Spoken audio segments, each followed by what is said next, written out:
Hello friends, Manoj Kumar ji के GS study केंद्र के यूट्यूब चैनल फिर से आप लोगों का स्वागत है। हम लोग घटना चक्र जनरल स्टडी में इतिहास के क्वेश्चन को देख रहे हैं। इस क्वेश्चन को देखते हैं अभी कि पहला क्वेश्चन है इसमें कि इंडियन नेशनल कांग्रेस का बंटवारा मध्यवर्गीय और चरमपंथी वर्गों में किस वर्ष हुआ था? तो 1907 ईस्वी में हुआ था। अगला क्वेश्चन है निम्नलिखित ऐतिहासिक घटनाओं को उनके कालक्रम के अनुसार व्यवस्थित करें। तो उसकी कालक्रम के अनुसार है जो इससे पहले वाला वीडियो में देखे थे। बंगाल विभाजन हुआ था 1905 ईस्वी में हुआ था। बंगाल विभाजन 1905 ईस्वी में हुआ था। चंपारण 1917 ईस्वी में हुआ था और जलियांवाला 1919 ईस्वी में हुआ था। तो इसका यही हो गया, क्रम हो गया। अगला क्वेश्चन है जलियांवाला बाग हादसे में कौन सा ब्रिगेडियर संबंधित था? कौन सा ब्रिगेडियर से संबंधित है जलियांवाला हत्याकांड? तो जनरल डायर से संबंधित है। जलियांवाला बाग हादसे में ब्रिगेडियर जनरल डायर संबंध था। 13 अप्रैल 1919 ईस्वी को बैसाखी के दिन अमृतसर के जलियांवाला बाग में एकत्रित निहत्थी भीड़ पर brigadier general Reginald Edward Harry Dyer के आदेश पर गोली चलाई गई थी। कौन? इसीलिए इसको ब्रिगेडियर आर जनरल कहा जाता है क्योंकि रेगिनाल्ड एडवर्ड हैरी डायर उसका पूरा नाम है। अगला क्वेश्चन है लाला लाजपत राय किसके विरोध प्रदर्शन कर रहे थे जब वे पुलिस के निसंसता का शिकार हुआ था? तो वे कर रहे थे साइमन कमीशन वापस जाओ, साइमन कमीशन का विरोध कर रहे थे। लाला लाजपत राय वर्ष 1928 ईस्वी में साइमन कमीशन के विरुद्ध प्रदर्शन करते समय पुलिस की निसंसता मतलब पुलिस की लाठी से शिकार हो गए थे। इसके बाद है पुनः समझौता 1932 ईस्वी में किसके बीच हुआ था? तो गांधी और अम्बेडकर के बीच हुआ था। ऐतिहासिक पुनः समझौता 1932 ईस्वी महात्मा गांधी और भीमराव अम्बेडकर के मध्य हुआ था। यद्यपि कि इस पर गांधी जी ने स्वयं हस्ताक्षर नहीं किए थे बल्कि इस पर अम्बेडकर और गांधी जी के अनुयायियों द्वारा हस्ताक्षर किए गए थे। 24 सितंबर 1932 ईस्वी को हस्तांतरित इस समझौते में दलित वर्गों के लिए पृथक निर्वाचन मंडल की स्थापना पर समान वर्ग की तरह ही सीटें आरक्षित करने की व्यवस्था की गई थी। अगला क्वेश्चन है पुनः समझौता महात्मा गांधी और किसके बीच हुआ था? तो बी.आर. अम्बेडकर के बीच हुआ था। भारतीय राष्ट्रीय कांग्रेस का पहला अंग्रेज अध्यक्ष कौन था? तो जॉर्ज यूले था। पहला अंग्रेज अध्यक्ष जॉर्ज यूले था। कांग्रेस का चौथा अधिवेशन 1888 में उत्तर पश्चिमी प्रांत की राजधानी इलाहाबाद में हुआ था। इसकी अध्यक्षता जॉर्ज यूले द्वारा की गई थी जो भारतीय राष्ट्रीय कांग्रेस के पहले अंग्रेज अध्यक्ष थे। इसके बाद है होम रूल की स्थापना की गई थी। होम रूल की स्थापना प्रथम विश्व युद्ध के दौरान होम रूल की स्थापना की गई थी।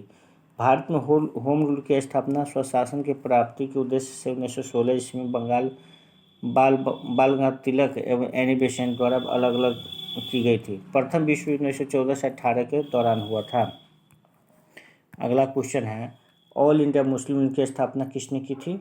तो आगा खान ने की थी। ऑल इंडिया मुस्लिम लीग की स्थापना किसने की थी? आगा खान ने। 1906 ईस्वी में ढाका में अखिल भारतीय मुस्लिम लीग की स्थापना सलीमुल्लाह खान और आगा खान के नेतृत्व में की गई थी। और मुस्लिम लीग की स्थापना किस वर्ष की? तो वही देखिए अभी 1906 ईस्वी में मुस्लिम लीग की स्थापना की गई थी। अगला कुछ है विभाजन परिषद का अध्यक्ष कौन था? तो विभाजन परिषद का लॉर्ड माउंटबेटन था। विभाजन परिषद का अध्यक्ष कौन था? लॉर्ड माउंटबेटन था। विभाजन परिषद का अध्यक्ष लॉर्ड माउंटबेटन था। इसके बाद भारत के राष्ट्रवादी नेताओं ने साइमन कमीशन का बहिष्कार किया था क्योंकि कमीशन के सभी सदस्य अंग्रेज थे, इसलिए बहिष्कार किया गया था। वर्ष 1919 में भारत सरकार अधिनियम की समीक्षा के लिए वर्ष 1927 में ब्रिटिश सरकार द्वारा साइमन कमीशन का गठन किया गया था। इस आयोग के सभी सदस्य अंग्रेज थे, इसी कारण इसे श्वेत कमीशन भी कहा गया। श्वेत कमीशन क्यों कहा गया? कि इस कमीशन का सभी सदस्य अंग्रेज थे। इस आयोग में किसी भी भारतीयों को शामिल नहीं किए जाने के कारण भारत में इसका विरोध हुआ था और भारत के राष्ट्रवादी नेताओं द्वारा इसका बहिष्कार किया गया था। साइमन कमीशन 3 फरवरी 1928 ईस्वी को बम्बई पहुंचा था। कब बम्बई पहुंचा था? 3 फरवरी 1928 ईस्वी को बम्बई पहुंचा था।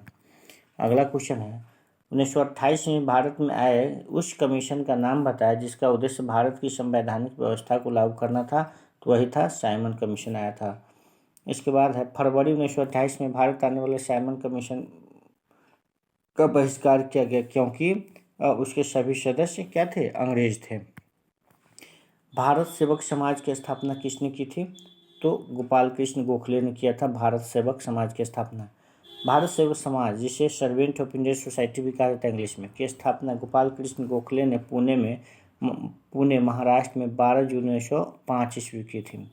सर्वेंट ऑफ इंडिया सोसाइटी के संस्थापक कौन थे? तो जी.के. गोखले, गोपाल कृष्ण गोखले थे। सर्वेंट ऑफ इंडिया सोसाइटी के संस्थापक कौन थे? जी.के. गोखले, मतलब गोपाल कृष्ण गोखले थे। इसके बाद है गुजरात में साबरमती आश्रम की स्थापना गांधी ने किस वर्ष की थी?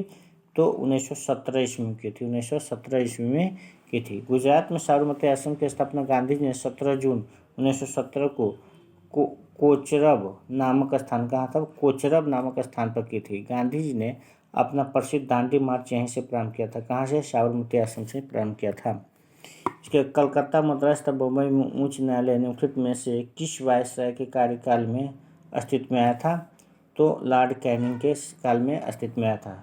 उच्च न्यायालय अधिनियम 1861 ईस्वी के तहत लॉर्ड कैनिंग के कार्यकाल में 1 जुलाई 1862 ईस्वी को कलकत्ता, 14 अगस्त 1862 में बम्बई तथा 15 अगस्त 1862 को मद्रास उच्च न्यायालय की स्थापना की गई थी। कलकत्ता, बम्बई तथा मद्रास में उच्च न्यायालयों की स्थापना कब की गई? तो 1861 ईस्वी में की गई थी।